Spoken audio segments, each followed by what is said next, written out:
Sahana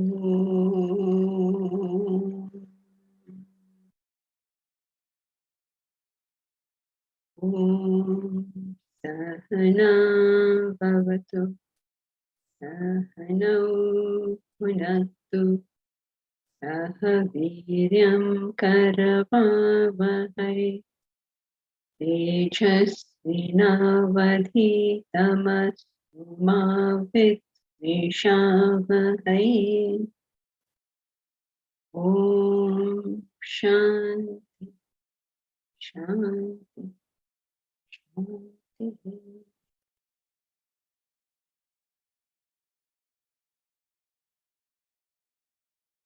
Together we chant Bhagavad Gita, chapter 10, verses 1 to 10.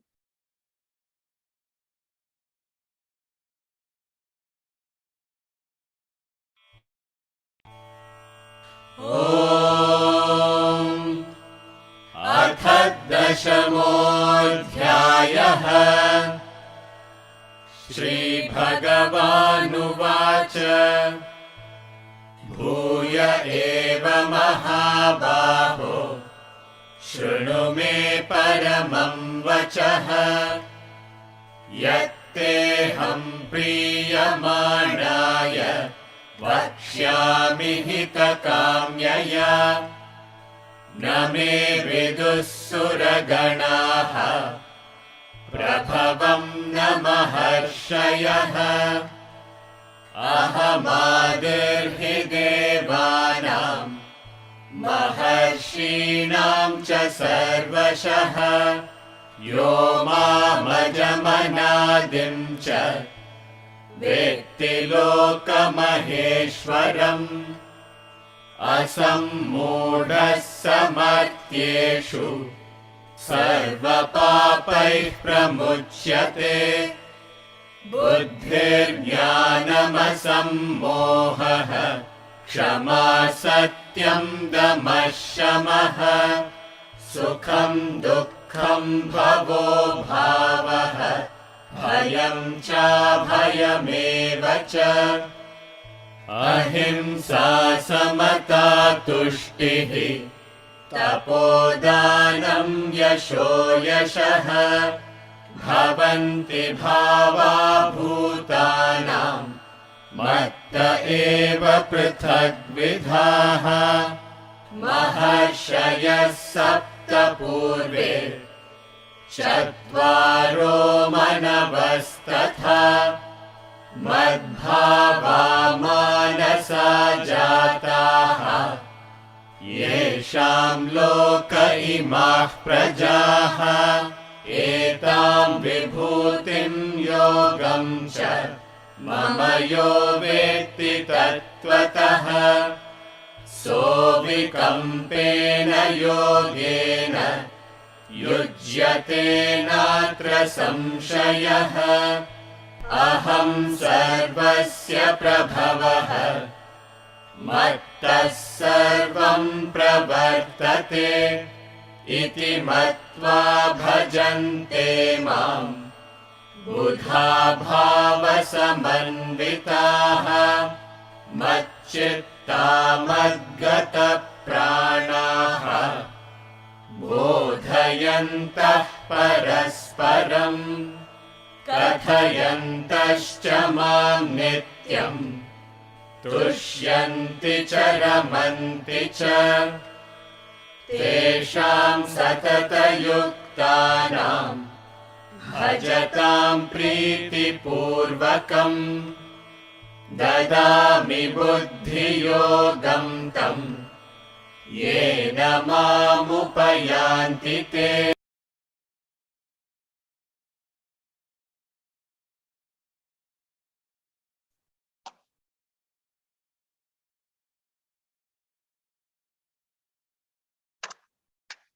The ninth verse gave us the comprehensive sadhana, how we use every aspect of our personality towards our growth, towards our goal, towards the ideal.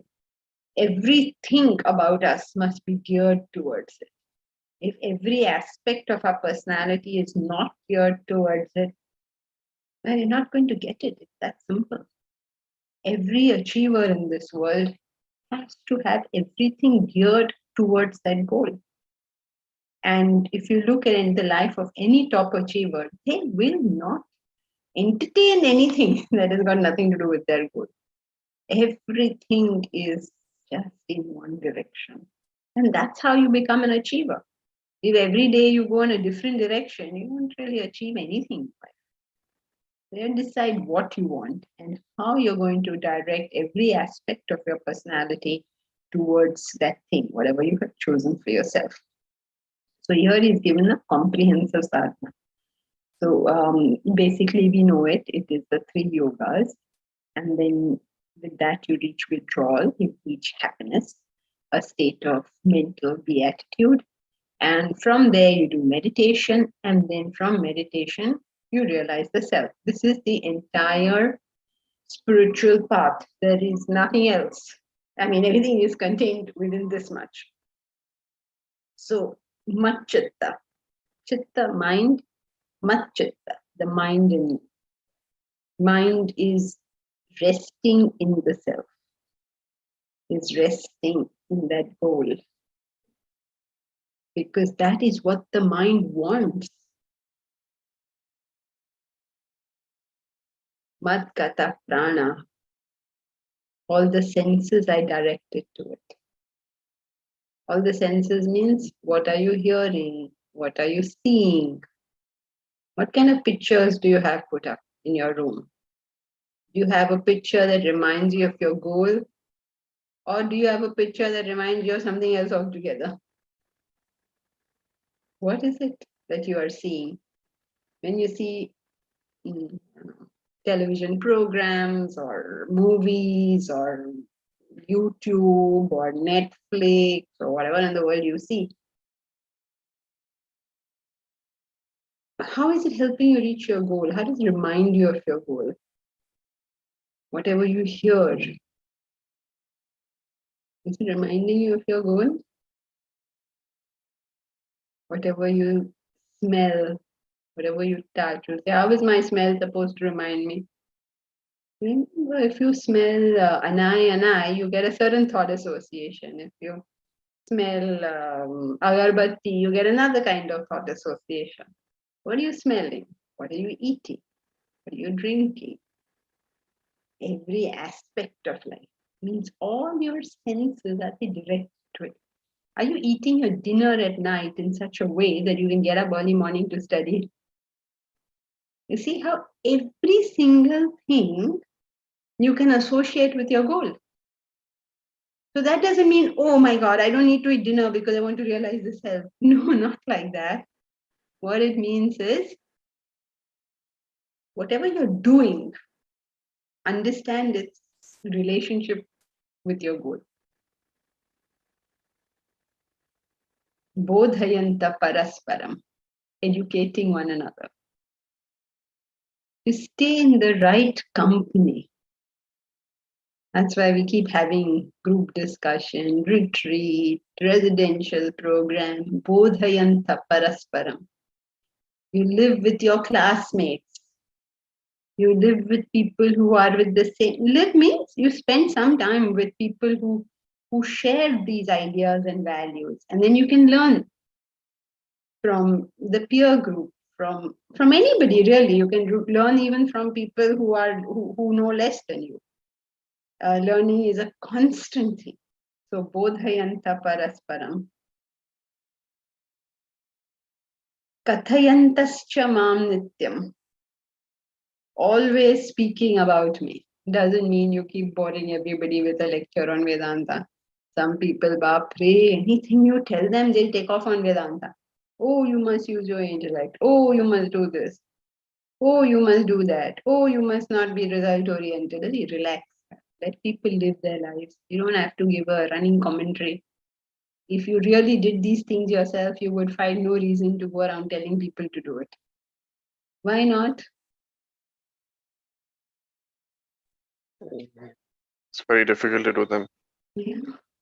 If you tried it, you will not go and randomly say, oh, do this. Do rich people go around telling other people you should be rich? They never talk like that, no? Why not? Because they've done it. You know what it takes.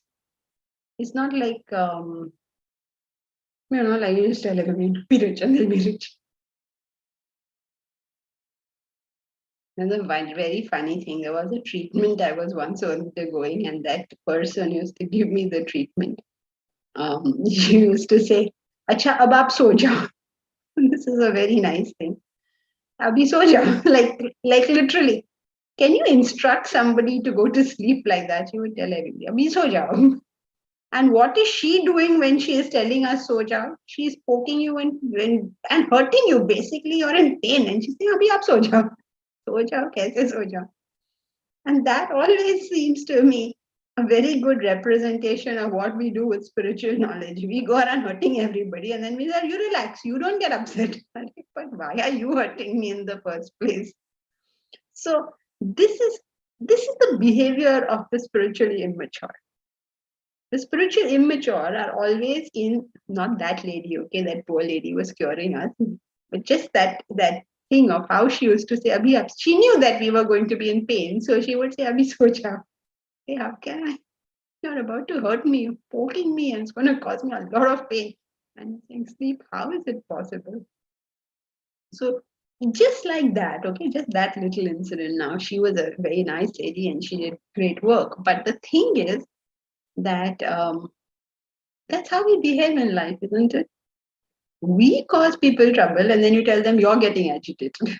But you are causing me trouble. Can you see that yourself? Some people will come to class, they go to people's classes, and then they'll say something very stupid in class. And then whoever's taking the class may fire them. And they'll say, see, and with the Vedanta people, they get very angry. Completely mad. First, you want to irritate people, and then you sit on judgments. So you're getting angry. So this is the behavior of the spiritually immature. The Gita describes it as he who agitates no one and is agitated by no one. We don't even know we're agitating people. So kathayantascha mam nityam, speaking about me all the time, is not like taking some Vedantic high stance and judging everybody and lecturing them and advising them. Kathayantascha mam nityam, speaking about me constantly, means that all the actions that we do are dedicated to that. So sometimes it may mean just being sympathetic to the pain another person is going through, in which case shutting up. See, when people are going through pain and then we go and give them one lecture, you're actually making it worse for them. Point. Just listen, no? So kathayantascha mam nityam.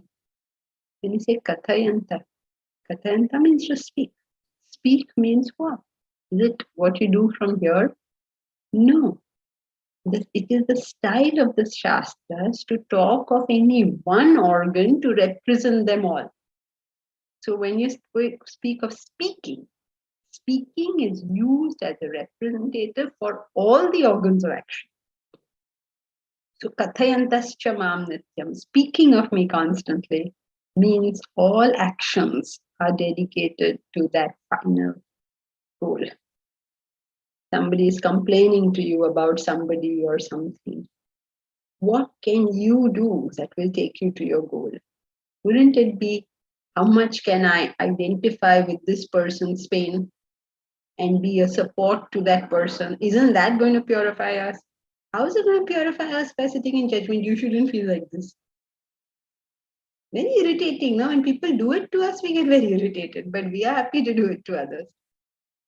You shouldn't be getting angry. You shouldn't be getting upset. You shouldn't be this. You shouldn't be that.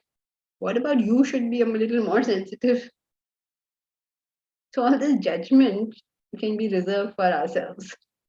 And our love can be reserved for the world. Until we can also learn to be loving to our own selves. Isn't it? Why should we even judge ourselves? Why should we sit in judgment and say, oh, I'm not good? For what? I am what I am, right? So whenever you're doing anything, do you remember your goal and understand how this particular thing that you're doing is taking you to that goal? Suppose you're like criticizing yourself and say, oh yeah, I'm so bad, I get angry all the time. How is that criticism helping you reach your goal? Is it? Oh, judgment. Not being judgmental about anyone else and not being judgmental about yourself either. But daily just doing whatever you need to do, as much as you can do, whatever you need to do. That's it, right? Can you expect a Maruti 800 to go at the speed of a, what is that? Ferrari? Can it be done? Imagine you keep telling the Maruti 800, you can go so fast as the Ferrari. What use is it? And if I am myself that Maruti 800, what is the use of my telling myself I can't go as fast as the Ferrari? Does it help me? If I have to reach my destination, the Maruti 800 has to do what? Act like Maruti 800. Yes, true. That it will do anyway. What does it have to do? Just go ahead a little next time. Just go ahead a little. Very good. Just go ahead a little. Just keep doing whatever you need to do, no? Upgrade. Okay, Shilpa, that is if it's possible to upgrade, but it's not always possible. But we are what we are. Whatever we are today, let us do what we are capable instead of worrying about what we are not capable, because that's not helping us. Kathayantascha mam nityam means all actions. Kathayanta, speaking. Speaking represents the organs of action. Organs of action means actions. So all the time your actions are those that take you to the self constantly. Or to your goal, whatever your goal. And if you live your life like this, here is the formula for happiness. Tushyanti cha ramanti cha. You will be happy in terms of what you have achieved in the world. You will be happy in terms of your own internal stable happiness. Such a beautiful life if we can train ourselves into it. It gives you everything. It protects you from all harm. All you have to do, it's not even asking you for a lot. All you have to do is think of what you want in life and then direct every aspect of your life towards that. Isn't it so complicated to do? It's simple things that tell us to do. Nothing very complicated. But we will have our first problem. I can't decide what I want. That is our first problem. If you can't decide what you want, how do you hope to get it? So don't stand on formalities and say, oh, I should want the self. Decide what you want and work towards it. Then whether you get it or you don't get it, you will still be happy. Nobody believes this. How can I want it and I don't get it and I'll be happy? Follow the sadhana, just follow it. You will see that no matter how frustrated you are in terms of not getting what you want, you'll still continue to be quite happy with life. What shall I give you as an example? Swamiji is 94 years old. Okay. So for the last 70 years, 70 odd years, he has been trying to communicate the knowledge of Vedanta, and he set up an academy, and he's done so much, wrote books, lectured around the world, lived a very disciplined life in himself. He did all that he needed to do so that somebody, anybody will learn Vedanta. And he says, not a single person has learned. Now imagine 70 odd years you worked for something and nothing came out of it. What would you think of that? He is quite happy with life. He is not sitting up at night crying that, oh my God, nobody learned Vedanta. He's happy with life. So don't worry whether you'll get it or not. It's immaterial. Success and failure are imposters. Don't believe them. And in any case, as long as you're alive, the game is not done. So what success, what failure? You know, some people, who's that chap? I forgot his name. At one time, he was very much in the news. Samir Bhatia, remember this name? Yeah, No? Hotstar. Hotmail fellow. Hotmail, Hotmail. sorry. Yeah.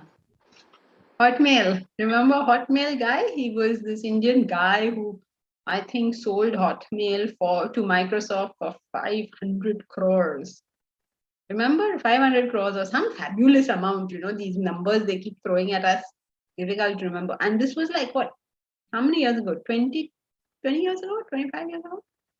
Remember that chap? It was on the news. Suddenly somebody had sold this new thing to Microsoft, you know, all very glamorous. And he was hardly in his 20s or something at that time.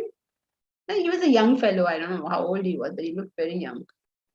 So it's, wow, look at how well he's done. And oh my God. And now where is he?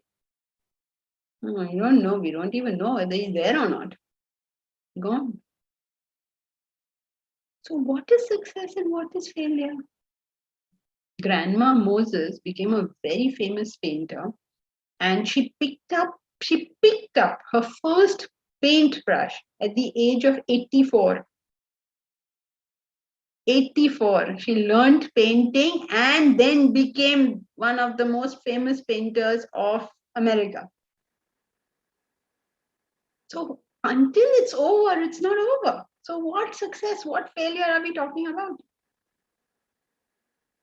There is no need to even consider it, except insofar as if you're not achieving our goal, then we'll think of a better method of achieving it. That's about it.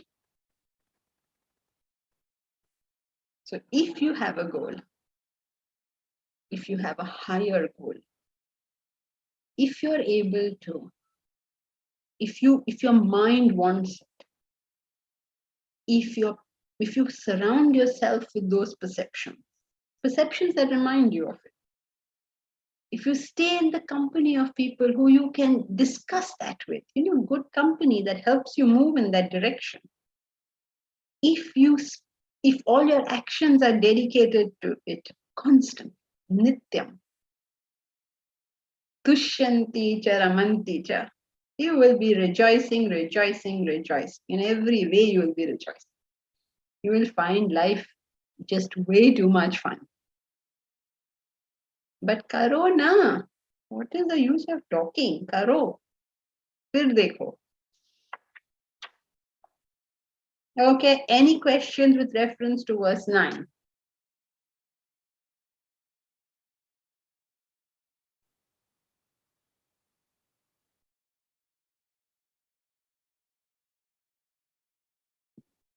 Janki ji, Yes, Sudha here.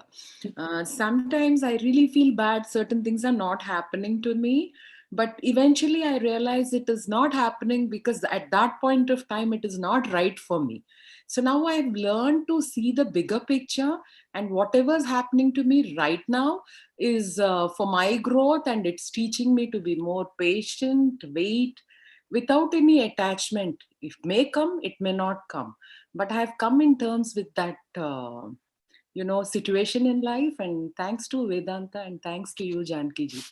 I keep listening so much. It kind of, even in the night, sometimes it's imprinted. Suddenly some problem comes, then your voice is ringing in my head, yours and Adi sir's. It keep ringing in my head. Then I said, oh, she said this, right? Okay, fine, I'll wait. So thank you so much. I feel very indebted to you. We are all indebted to Vedanta. We are all indebted to that galaxy of sages and saints who have maintained the knowledge for the last 10,000 years. Amazing thing it is. Think that how many generations have studied this, no? And benefited from it. So, well, it's up to us to keep it for the next generation too. So yes, but you have, of course, you must be some kind of artist. You are Deepa's friend, no? So Yes, you put ma'am. it all, yeah, Yes, you put it ma'am. all very artistically. But yes, the point is always that it is never the success or failure because the game isn't even done. We haven't even reached half time. So what are we talking about success or failure? For those of us who are around 50, okay, maybe you can say we are probably approaching half time.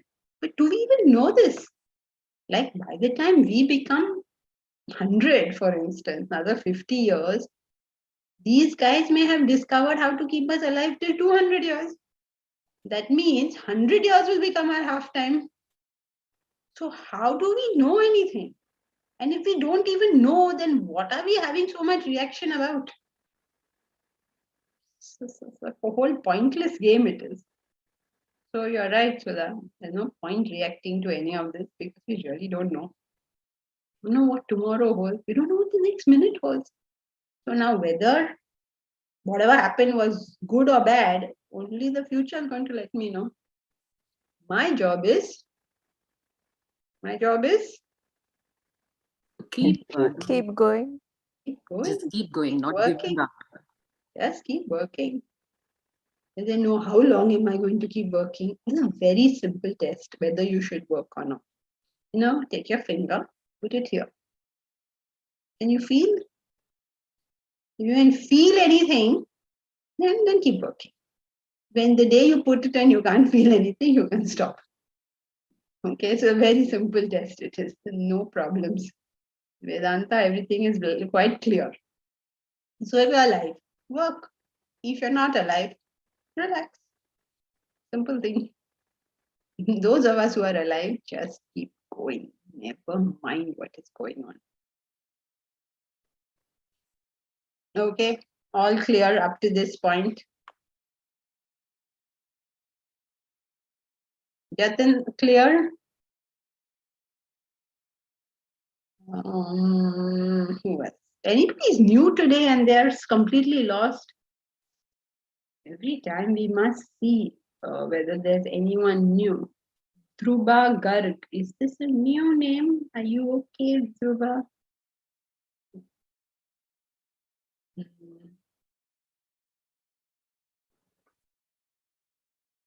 Ma'am,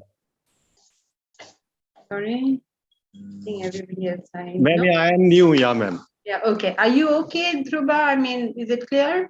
Yeah, ma'am, yeah. Okay, good. I'm getting your points. Okay, great. So welcome to the class. Where did you come from? Ma'am, did you come to- from Guwahati, Assam. Oh, I see. Wow. But how did you know about this class? Ma'am, I was studying Gita. At that point of time, my advertisement came in YouTube. I was doing Gita diploma course of ISKCON. Then suddenly I saw, then I applied. Okay, lovely. Wow. You Ma'am, never it's a know who you beautiful- might meet over Ma'am, here. yeah, ma'am. Okay, so great. Welcome, Dhruba. Thank you, ma'am. Thank you so much. So shall we move to verse 10? Everybody is good and clear on this? Okay, so let's go. Tesham satatayuktanam bhajatam priti purvakam dadami buddhi yogam tam yena mamupayanti te tesham satatayuktanam Bhajatam priti purvakam dadami buddhi yogam tam yena mamupayanti te. It's a very good thing that we have come to this verse. We will come to verses such as this often. We'll come in chapter 2 also. And for all those who are interested in the cause, I don't know if you recognize any word from this verse. If you have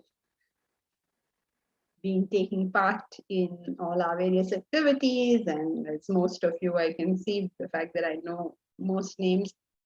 You do you recognize any word over here? Any word jumps at you? It is a word we have used in our motto for the institution, Buddhi Yogam. We're going to be doing it today. Tesham nit satata yuktanam. Tesham, to them, satata yuktanam. Satata, constantly, always. Satata is like nityam, all the time. Yuktanam, those who are ever steadfast. Bhajatam priti purvakam. Bhajatam, worship. Priti purvakam, full of priti, full of love. Dadami buddhi yogam tam. I will give them buddhi yoga. Yena, by which mam upayanti te, by which they will come to me. Mam, to me. Te, they. Te and they in Sanskrit is very easy, no? Because te is they. Almost the same. To them who are ever united, who are ever steadfast on the path, I will give you buddhi yoga. What are you supposed to do? Bhajatam priti purvakam. Worship priti purvakam, with love. This is very interesting, right? Because we are studying a Vedanta text. Now, where did he suddenly throw this priti purvakam in? With love. Whatever you desire will be something you love. If you desire the self, if you desire whatever goal it is, how can you not love it? And if you are able to associate every action, every emotion, every thought with that, then isn't that love going to be all-pervading? Because no matter what is going on in your life, you're thinking of the self. So towards everything, you will have a lot of affection. It will be an outpouring of affection. How? Because you love that goal. Because you love the Lord, you will love His entire creation. If you say, I love my Lord better, like His creation, then there's something wrong, no? Even if your husband writes a poem, a stupid poem he writes, it's such a nice poem he wrote. Why are you saying it's a nice poem as if he's Wordsworth level? Such a nice poem. Why such a nice poem? Because husband wrote it.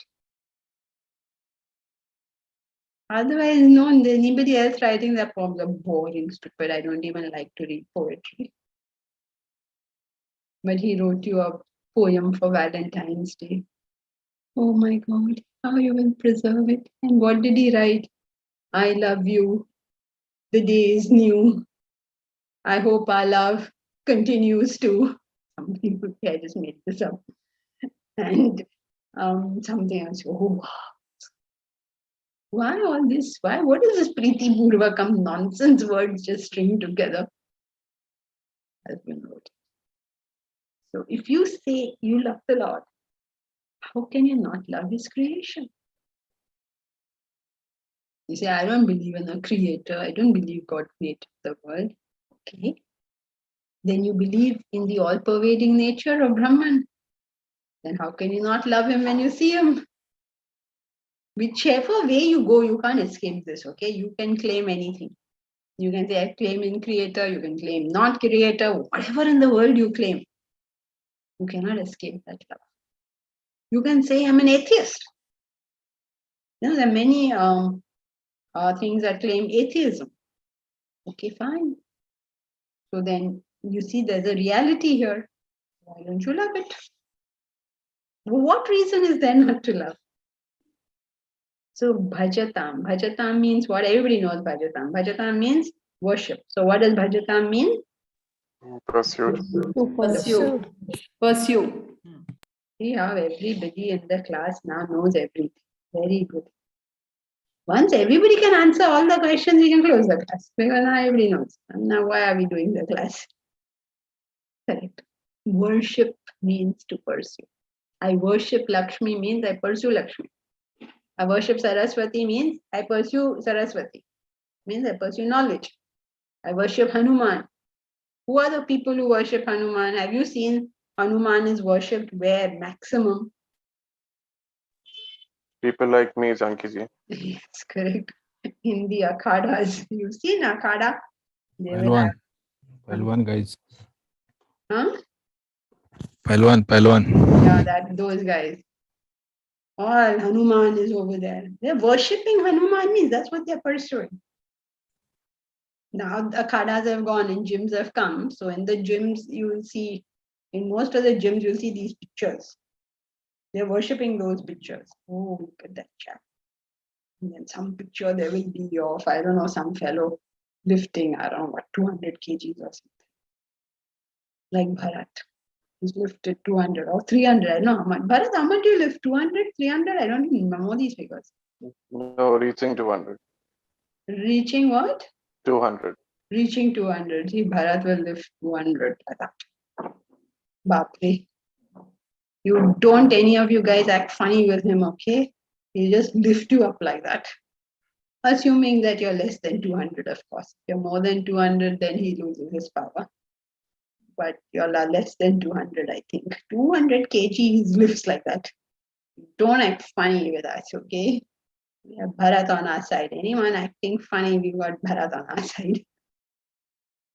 So, when you say worship, you put those pictures, you know, people who are in this film industry and all, they put up pictures of, I don't know, whatever, whoever, according to them, is their great thing. Amitabh or Bieber or I don't know, somebody. Because you're pursuing it, you're worshipping it. Worship and pursue is the same. The Christian religion calls prayer itself service. Very interesting, no? They call it service. They say, when you're going to church, where are you going? You're going to the service. Because if it is really your pursuit, then that's what you will be doing. It has to convert to actions. So, bhajatam priti purvakam, worshipping with love. That means you want it and you work for it. So simple, no? Very, very simple thing. You want it and you work for it. Nothing very complicated. And you do this constantly. So simple. Dadami buddhi yogam tam. I will give you buddhi yoga. So, okay. Through the text, he uses this buddhi yoga with shades of meaning. Buddhi yoga, buddhi intellect, yoga, joining. Okay, so buddhi yoga. Now, everything else is all dependent on how you interpret these words. So he says, in chapter 2, he had said, I will give that you do buddhi yoga, where he uses the term buddhi yoga in the sense of karma yoga. That means intellect-driven action. And here he uses the word as in the union by the intellect. It keeps changing it slightly. All these interpretations are okay for us. So, I will give you buddhi yoga. Yoga means to join. Buddhi means intellect. Your buddhi will be able to find the path by which you will join. you will know the right thing to do. Often in life, we do the wrong thing. And when we do the wrong thing, we get the wrong result. Now, why are we doing the wrong thing? Because we are failing at one of two things. Either we are not working for the goal,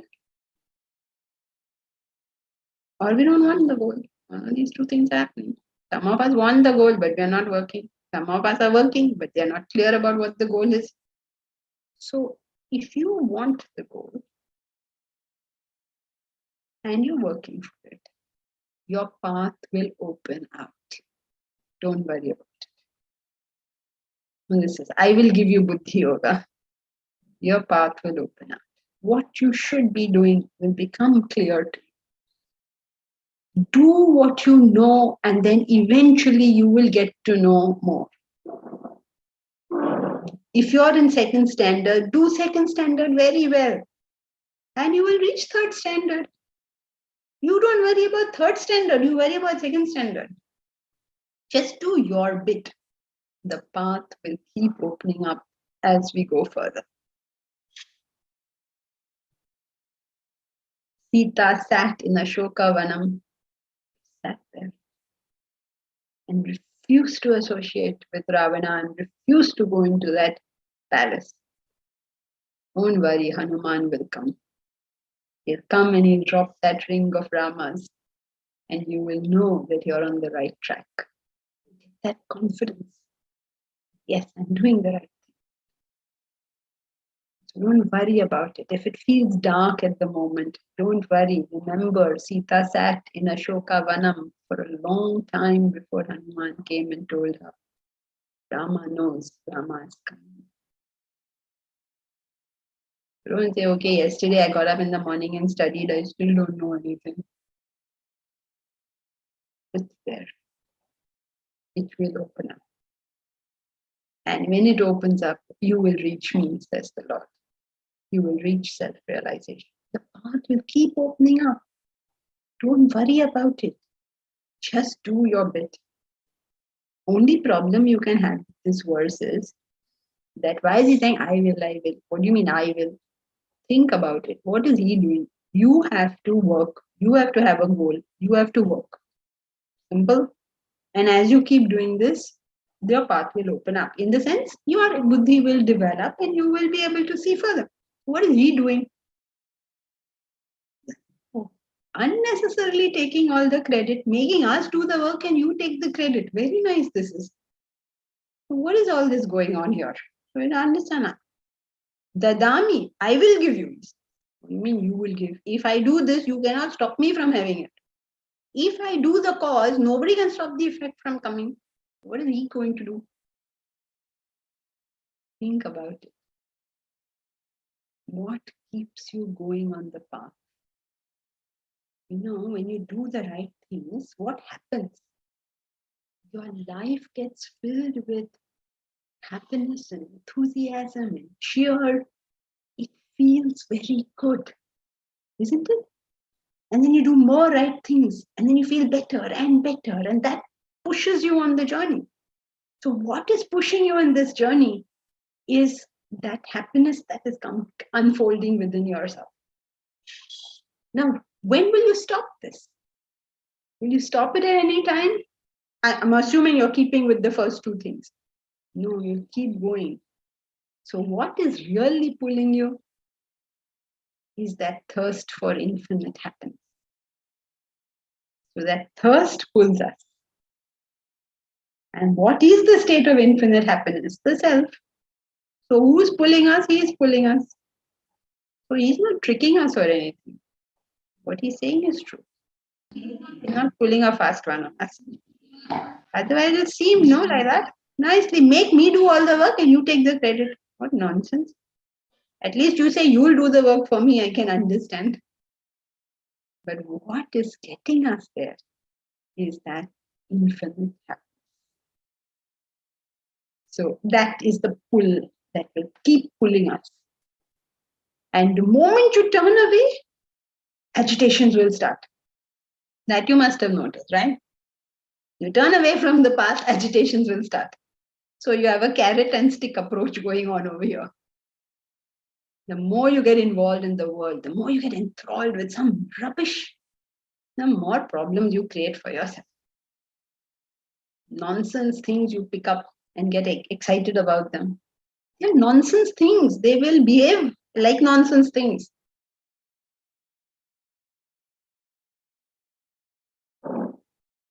So what takes us there? Dadami. Dadami means I will give. Means the force of that pull of infinite happiness, which is there on us at all times, will pull us to that final goal. But there's a condition. What's the condition? You have to Be be steadfast. Be steadfast. Say full condition, no? single pointed, all your senses, everything directed towards that. With love. Love. Yeah, two things in this verse at least. Correct. So you must have a goal. You must work. Have that goal means you must want that goal, and you must work for that goal. And you have to do this constantly. Things will go well sometimes, things will go badly sometimes. You are not concerned. Imagine now, we have to raise how much? 6 crores. No, immediately we have to raise if we have to get the land. And how much do we have? I don't want to mention the figure because you all will all go into depression. I myself am going into depression. But what is the point of thinking what we have? Thing is, are we on a daily basis doing whatever it takes? If we are doing it, then the gods cannot prevent us from getting it. Even God will have to obey your wish. But then you please do these two things. What are those two things? Want it. Work for it. And do this both constantly. Don't forget about it. And you'll get it. May I ask a question? Noshir, 1 second, Noshir. I'll just come to you. Mukesh has a question here. If one has an aim to reach the goal and one knows where you want to go, but the mind plays games and says you will not succeed, how do you overcome this? You sit down and work out. When your mind is saying that you will not reach the goal, you need to sit down and work out. What is your point, Mr. Mind? In what way am I not going to reach the goal? Because it is possible that I am not convinced about my goal. Like I'm not convinced about the reality, the feasibility or the practicality of my goal. And that's what's bothering me. So I may need to sit down and work out, okay, which area am I finding that this is not likely and what can I do about it? For instance, we are all trying to make Vedanta University. So what is the area that makes it most impractical? Because you got everything except one thing, the big bucks that it takes. So we don't have that. So now, obviously, all our minds, everybody will say, really, you really want that? You think you'll go get this much money to do it? Okay, that's a point. That's a valid point. It's not my mind playing games. It is a valid point because if you don't take out 4 crores, whatever, and hand it over to that chap, he's not giving you the land to begin with. And having got the land means you have to do 100 other things. You have to have boundary wall, you have to have NA, you have to have brokerage, stamp duty, so many things, right? So, to doubt that you can do it is normal. But what we need to do is take each doubt and say, what am I doing about this doubt? What am I doing about it? What is my action? What is my plan? What is my fallback plan? And once you have worked all this out, then neither your mind nor anybody else's mind can bother you. Because you know, in fact, you'll be very happy when people contradict what you want. Because, suppose you have a goal and you've not thought of a certain factor. So somebody tells you, what about that one? You say, oh, thank you for telling me. I didn't think of it. Now I'll attend to that thing. So your mind or anyone else's mind throwing at you why it can't be done, you will convert into into what should I say, into a productive thing. And if you don't know how to do that, then maybe you are right that it is not an achievable goal.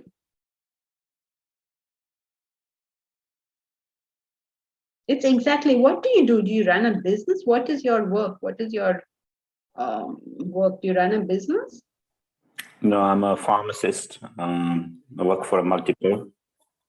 Or from pharma? Okay, so just as, let's say you're in this corporation that is that does pharma. So how does it work? How does it figure out what are its goals? What are its steps to reach the goal? What are the problems that are going to come? Exactly the way as you would achieve a business goal, you do spiritual life. Same thing. They have more heads. Sorry? They have more heads and minds to work together. We have a lot of hands and minds to work together too. We are all in this together. Thank you. So yeah, I mean, we are all there to back each other up. All of us will go through 100 problems on this path, and we will stand by each other. It's not like anyone is alone when you're on this path. You won't feel alone, and the fact is you're not alone.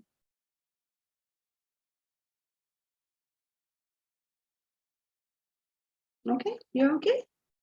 So if your mind plays games, pay attention. Don't call it my mind is playing games. Pay attention and deal with those points. That is, deal with those issues as you would the achievement of anything. Thank you. Who had Noshit, you wanted to say something? I just written it down. Is that correct? Can you read it? No, nothing is here. Oh, okay. I said occupation is discharge of my obligation. If I live my life, this is what I'm trying to do. But sorry, can you say that again? I didn't catch that sentence. I said my occupation in life is a discharge of my obligation. Okay. But my preoccupation is only with Brahman. So every thought that enters, I need to ask, is it taking me to my Brahman? If it is, I do it. If it is not, I drop it. Yes, but that works in your occupation as well.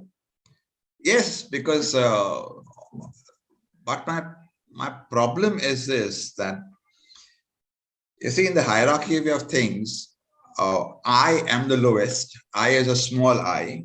Mm-hmm. And environment is the highest, is the grossest form of God. Environment. Environment. Where did you get that from? In the hierarchy of life, I, and then the family, and then the biradari, then the state, then the nation, then the world is one family, and then environment. Oh, so you're using environment to include all beings, like that? No, I'm saying environment is the highest. I'm just saying. No, but what does environment mean in your theory? Environment means leave the world. You have borrowed the world from the future. So you have to leave it in a better place than you found it. Okay, so that is not the highest. It is your identification with everything and everybody which is the highest. See, in your circles of identification, first you identify only with the body, mind, intellect. Then you identify with a few others, body, mind, intellect, which is your family.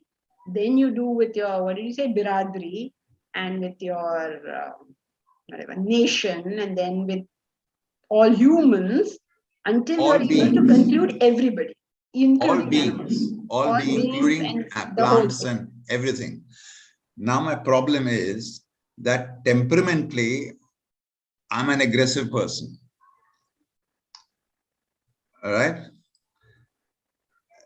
Now my question is that I see a lot of wrongs. Should I go out and correct them? I'm not worried about death. I'm worried about being reborn. So I'm talking from that point of view of being reborn. Would it be my obligation, and would I reach my Brahman faster if I correct them, even if I die doing it? Or should I just leave it be and say, let the world take care of itself? Is it a stupid question? Oh, of course not. It is a question that confronts every spiritual sadhak. And it is a question that you alone will answer for yourself. You can't ask anyone that. This is about what you think is your path, given where you are right now. If, for instance, you are at the stage of meditation, you're in 99%, then you don't need to worry about what's going on in this world. Right. So you will first figure out for yourself, you need not share it with us. You have to figure out where you are and what, according to you, is your next step. This is something so personal to an individual that nobody has a right to comment. This is between you and your conscience. Only thing is, whatever you do take up, you must know its executability. I'm just coining a word, whether you can execute that, because in the right way, in the right manner. And nothing wrong in being aggressive, very good to be aggressive. If there were no aggressive people in this world, everybody will go to sleep. There's nothing wrong in being aggressive. What goes wrong sometimes is, in that aggression, I am more important than the cause. So be aggressive all you want, but for the cause. I understand that it is evil is goodness bereft of a guide. I understand that, and I have no hate, nor do I have anger towards them. It's just that this shouldn't be done. That's it. No less, no more. Okay. But is it my obligation? This is what I'm trying to get to. If it's my obligation, then I have to do it to reach my Brahman. Is this my way? Is this an aggressive person's way? A passive person may not do it or will not do it. But if I see a wrong, I personally feel that it needs to, you see, whether it gets corrected or not is not my business, because my job is with action alone. No, wait. You can't say it's not my business. Okay, so let's say, I'm giving you the example which we have been using constantly about building the university.